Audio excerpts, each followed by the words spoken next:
আন্দোলনরত 8টি দলের শীর্ষ নেতাদের বৈঠক আছে।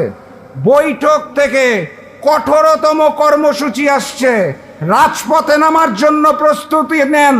নভেম্বরেই গণভোট হতে হবে এবং আমরা আদায় করে ছাড়ব ইনশাআল্লাহ।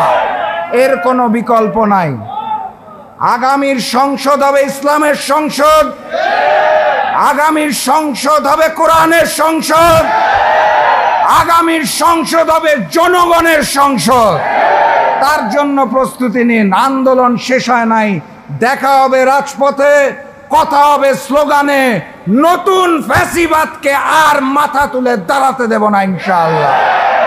আগামীর বাংলাদেশ গড়ার চ্যালেঞ্জ হচ্ছে, ওই যে হিন্দুস্তানের দালাল ছিল আওয়ামী লীগ, একইভাবে ওই আওয়ামী লীগের স্বৈরতন্ত্র আবার নতুন করে আরেকটা দল সৃষ্টি করতে চাচ্ছে এবং হিন্দুস্তানের আশীর্বাদ নিয়েই শুরু করতে চাচ্ছে।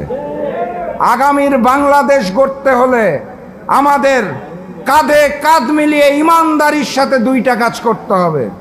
প্রথম কাজ, যেই হাজারো শহীদের রক্তের বিনিময়ে জুলাই গণ অভ্যুত্থান হয়েছে, সেই জুলাইয়ের সনদের আইনগত ভিত্তি দিতে হবে।